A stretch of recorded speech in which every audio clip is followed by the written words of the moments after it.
Alright, so these are the zucchini, and they are just really, and we got a lot of male flowers. Really tempting to make some fried squash blossoms. Got one zucchini so far, a little guy in there, and a few squash bugs. Haven't seen much sign of squash borers yet. But of course, I always got to keep my eyes peeled for that. It looks a little suspicious. I'll have to see. Because I realized that there actually are some more squash patches around here that I didn't know about. So these guys are getting a little wilty. Haven't had a whole lot of rain lately, so I'm trying to give them a little bit of water here. So this is our first tomato bed, and they are going bananas, or tomatoes, as the case may be. There's quite a few tomatoes, and we've got beans in the middle, which I'm not sure was wise. They're kind of getting a little bit shaded. Oh, I see some more. It's really hard to find the beans in here. I see some more beans right there that I've been missing. This is cilantro that's going to seed. I planted some later beans here, and I've got some beans here, some leftover sweet potatoes, but they're not looking too good. The other ones, though, are looking great. If you look around this side, now I see them. You can see there's a lot of tomatoes. There's a tomato. There's another tomato. There's a whole bunch of tomatoes in here. Just a lot of tomatoes. So we got Tomato City going on. And I got quite a few green beans so far, plus those other two. Considering where we are and how late we got things, they're doing pretty good. Anyway, so this is the early bed. So I planted more of the dragon's tongue beans, and they're coming up pretty well.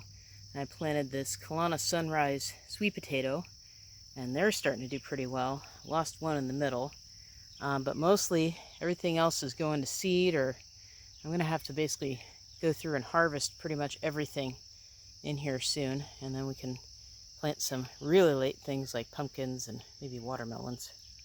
So the okra's looking pretty good. I may have to thin them out, but I think poking holes through the plastic plus a little bit of extra water has really perked them up. And over here, this is just crazy. Now there's a little bit of prairie plants sticking out here. This is almost all tomatoes. And this is the cherry tomatoes. And they're escaping. And I put them in these cages, and I had never had this problem before where they were just kind of like going places. I mean, they were really large when I planted them, which may have been part of the problem. And now they're just ginormous. So they're really, really big. So over here, again, I've got my Corona peppers, and I started them really, really late. But you can see down here, I got my very first pepper right there. All right, so this is mostly the potato bed. Looks like our pink-eyed peas are doing pretty well. Potatoes have kind of been a little bit unhappy with our not quite as much rain. Cabbages kind of look like they're trying to bolt, which actually would be fine with me because that's the last of the cabbages that I have. The Buena Mulata peppers are really starting to come into their own. I think the heat is really making them happy. This is the fork leaf sweet potato that I got from Sandhill Preservation Society, and they're really starting to do well. This is the one survivor peanut. I originally planted a bunch of peanuts here, and something, I don't know what, came in and basically ate all of the seeds. But I got some more sweet potatoes, and I know they're a little bit too tight. But I was kind of running out of space. And this is the other Buena Mulata, which is just, I mean, the plant is actually really cool. It's actually really beautiful. And it's got a purple flower, so it's supposed to have purple peppers. So hopefully this will produce some peppers for me soon. And then I put in these guys just recently. These are the long bean. These are, I think, the red noodle long bean is what they are. So hopefully they will continue to do okay. Right here we've got the Lagnaria edible gourd. It's just producing male flowers right now. They actually bloom at night. They're moth pollinated, so you won't see too many flowers right now. And I shoved a few red noodles over here. This was just basically an extra pile of dirt that we started to throw things on. This is some more of that gourd, but they're not too happy. And this is my really bad Three Sisters experiment. And it's kind of on a piece of cardboard because I was trying to keep the weeds down. But the soil's it didn't really get amended very well, so they're not doing so hot. So we'll see. It'll probably take a few years before I can get that one to work well.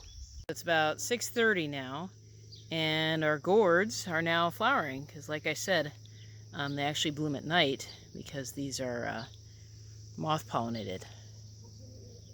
So unlike all the other squash that we're familiar with that bloom during the day and are bee pollinated. Alright, so these are the bean towers again, and they're actually finally starting to climb. The ones that are doing the best are the purple beans,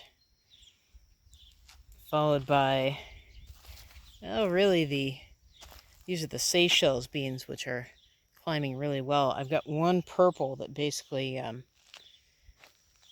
that one bean right there kind of flowed down and I guess was able to root around the plastic, so it's doing really, really well. Which kind of tells you that I think they were held back by having the plastic weed barrier underneath. Even though I started poking holes in it, it hasn't helped them a whole lot. But anyway, the Seychelles are actually producing some green beans right now, so that's pretty cool. Probably need to pick a few more. So hopefully they'll produce some more before it gets super, super hot, because the heat usually kind of shuts them off. This is the Hopi Yellow over here, and it's kind of sort of vining a little bit. It's not even flowering, so usually that's, at least in my experience of trying different bean varieties in the past, that has been a bad sign. But we'll have to see how they do. And otherwise, they kind of look greener and better than some of the others. So I don't know. I don't know what's going to happen with them. I haven't had any beans off of them, so I don't even know if they're good. So we'll keep an eye on them and see how they do.